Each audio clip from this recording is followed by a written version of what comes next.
మాజీ మంత్రి ఎర్రబెల్లి సార్ పవర్లా లేడు కానీ పవర్ఫుల్ లీడర్ ఉన్నాడు పో.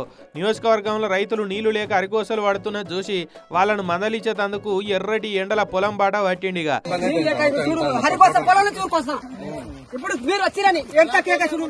పొలం కాడికి వస్తున్న ఎర్రబెల్లి సార్ను చూసి కాళ్ళ మీద పడి, సారు నా పొలం చూడురి సారు, ఎండిపోయి నెర్రలు వాసింది, మీ కాలు మొక్త ఎట్లన్నా చేసి నీళ్ళిప్పిరు సారు ఆరాట పడుకుంటా గీ రైతన్న ఒక్క తీరులా బతిలాడ పట్టిండు పాపం.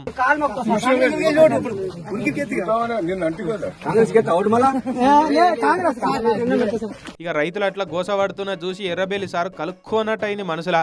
ఎంబడే ఆడున్న ఇరిగేషన్ ఆఫీసర్లకు ఫోన్ చేసి పర్వతాపూర్ కాడున్న ఆకేరు వాగుల నీళ్లు రాక ధాన్యం నమ్ముకొని బతుకుతున్న కొత్తపల్లి, బందనపల్లి, కొత్తూరు, రావూరు, పర్వతగిరి, కల్లెడ ఊర్ల పొంటి రైతులు దండ్లాడుతున్నారు. పొలాలు ఎండిపోయి గోసపడుతున్నారు. ఎస్ఆర్ఎస్పీ నీళ్ళు ఇడిచి వాళ్ళని ఆదుకోవాలంటే అది మా చేతిలో లేదు సార్, ఇప్పుడు నీళ్ళు ఇవ్వవశం కాదు సార్ అని ఏదో కొర్రీలు చెప్పుకొచ్చిర్రు.